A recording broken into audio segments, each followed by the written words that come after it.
Sorry, I'm so excited.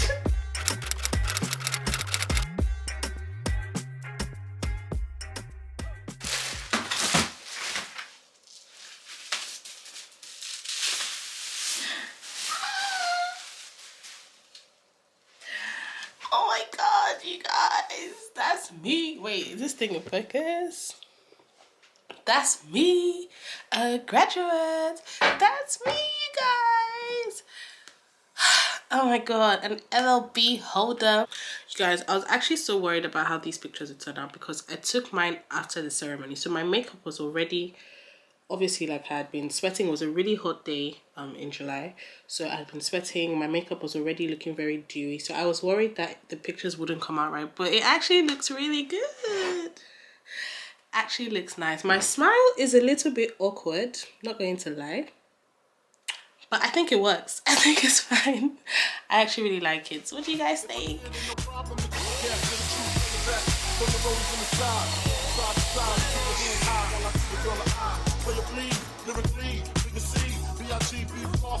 On a cover of Fortune, 500.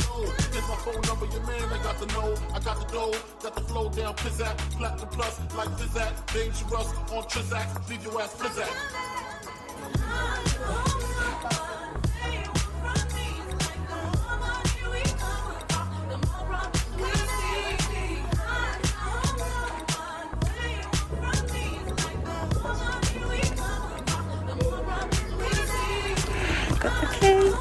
Birthday girl.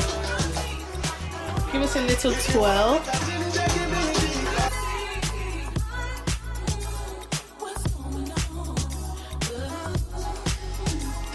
That's right.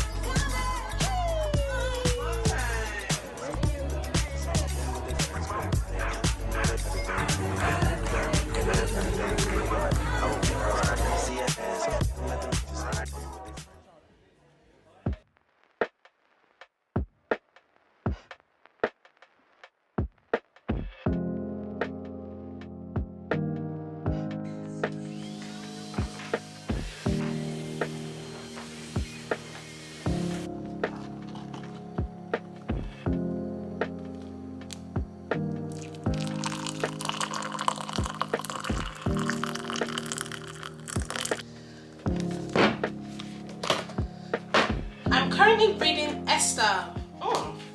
It's so strange because the next book that I wanted to read was Job, the book of Job. I was reading the books of wisdom, right? This thing is actually really bothering me that my camera isn't straight, but I'm just trying to ignore it because I'm too lazy to stand up. But I've been reading the books of wisdom, so Proverbs, Ecclesiastes, and Job, right? So I've done Proverbs and Ecclesiastes. I was supposed to move on to Job, but for some reason I was very apprehensive because, you know, I don't know, with Job, I've heard so many stories about Job, and I feel like Job is that one book that will really test your faith as a Christian, whether or not you believe in God and things like that, because the kind of mad stories that I've heard about Job and just like how, you know, I'm sure everybody has heard stuff about what happened to Job. We all know what happened to Job. He went from grace to grass and then back to grace eventually, but he lost everything, and there's so much controversy around the book of Job. There's so much, like, people have a lot of hot takes and opinions about Job. A lot of people have painted it out to mean like God is a bad person and God is terrible and things like that. So I was just really apprehensive about reading Job. I was supposed to read it last month actually, but I kept procrastinating because, I'm not going to lie, I was actually scared of reading Job. So this month I decided, I literally wrote it down in my planner that I was going to read Job this month. But for some reason, one day I woke up on Monday and I just felt like reading Esther. I don't know why, I don't know where it came from, but I felt like reading Esther, and I feel like it's just so fitting for where I am right now in my life, the season I am in my life. I feel like Esther, it's time for me to read Esther. I don't know how to explain it, but that day when I woke up, for some reason, Esther came into my head. I've never read Esther before. It wasn't even on my like top books that I wanted to read urgently. Like after Job, I was probably going to go back to like the books of poetry, like Songs of Solomon, because yeah. Solomon, and what was the other one I wanted to read? I wanted to read Isaiah. I was going to go back to Samuel, because I read First Samuel and part of Second Samuel, but I didn't finish Second Samuel, so I was going to go back to this. So Esther wasn't even in my head to read like anytime soon. But for some reason that morning when I woke up, literally a voice in my head said, read Esther. So me, I just obey. Okay, if you tell me read Esther, I'll read Esther. I have to believe it's for a good reason. So I'm currently reading the book of Esther. Yeah, let me not break something. I'm currently reading the book of Esther, right? I've read chapter 1 and today I'm going to read chapter 2. So I don't know if I should show you guys how I do my Bible study. Is that something you guys are interested in? If you would like to see how I do my Bible study, let me know in the comment section. And I can do a whole separate video for that, because yeah, I think I have, to be fair, I do my Bible study in different ways, but I have one major technique, or do I say rule, or like steps that I follow for my Bible study. So this is my notepad. My friend got this for me. My friend actually gifted me this Bible as well. Shout out to you, girl. This Bible, actually, my friend gave this Bible to me for my birthday. Hands down. Let me think this through, actually. Okay, yeah, I would say this is definitely top 2 birthday presents that I've ever received in my life. Like, ever. I love this Bible so much. It is, let me show you guys, because I don't know if you guys, there was a video that I did a few months ago where I was talking about looking for a Bible, right? Wait.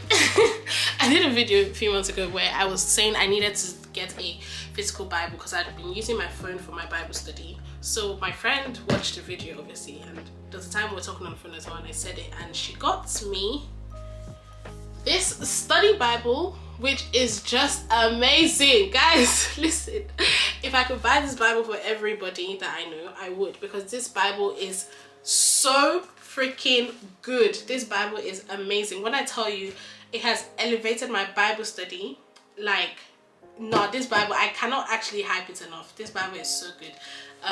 And she got me NLT because that's my go-to translation. I really love NLT.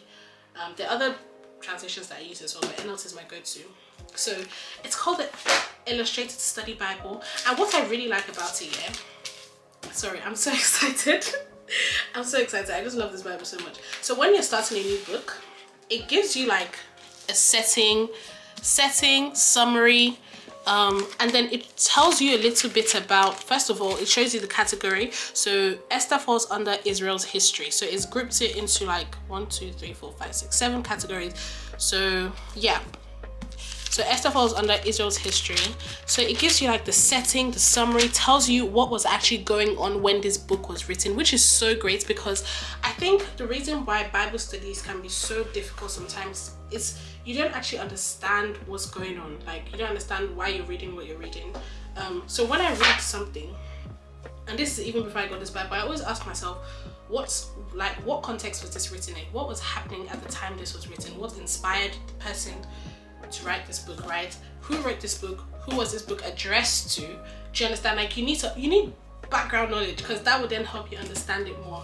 And this Bible really goes in depth. I love it. So yeah, they have like, see, behind the text, authorship and dates, the genre, history of fiction, additions to the book of Esther. Like, it literally gives you, and this is all before chapter 1, do you understand? So it gives you details about when the Bible was written.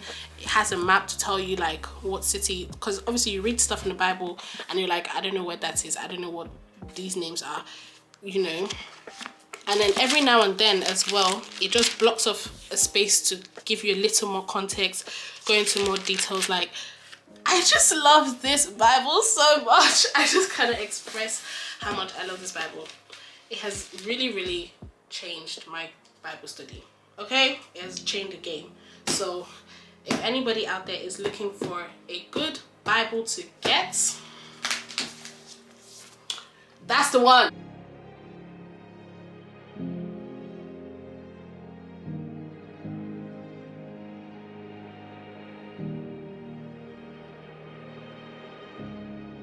How beautiful are these flowers. Like, they're just so stunning. I think these are definitely the best flowers I've received.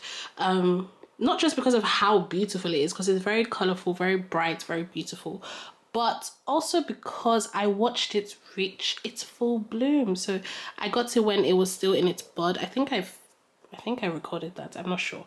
I think I did. But yeah, I got to when it was still in its bud, and now like watching it open up, watching it reach its bloom has just been so beautiful. And they've also taught me to take care of flowers, because I had to take care of them every day, change their water every day, trim the stems every day, prune the leaves, like take off the excess leaves. And that's why it has lasted this long. I'm so proud of myself, guys, because I'm honestly not the best when it comes to taking care of flowers, but I've managed to keep this for, I think this is day 6, because I got these on Saturday and it's now Friday. So yeah, clap for me, clap for me, clap for me.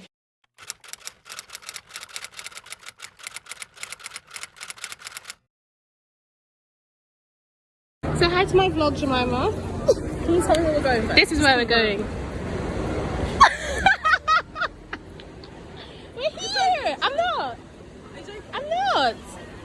Guys, I took my friend to come see the Prince of Egypt in theatre.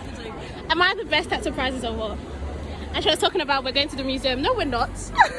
Let's go. Why not? You're not going? She's like, so let me know when you're ready. Should I show you tickets? Let me show you. Guys, we just saw the Prince of Egypt and it was amazing. Honestly, 10 out of 10. I would strongly recommend. I don't know why my camera does this shaky thing, but Jemima. You know this is going on my vlog. Keep saying it. Okay. 1 to 10. 1 to 10. I think I'm like, okay, personally, I would say 100, but easily. Production, sound, outfits, seats, like outfits, everything. Casting. 10 out of 10. Guys, amazing. Listen. Honestly, if you've never been to the theatre, 1, you have to go, and secondly, make sure you see the Prince of Egypt.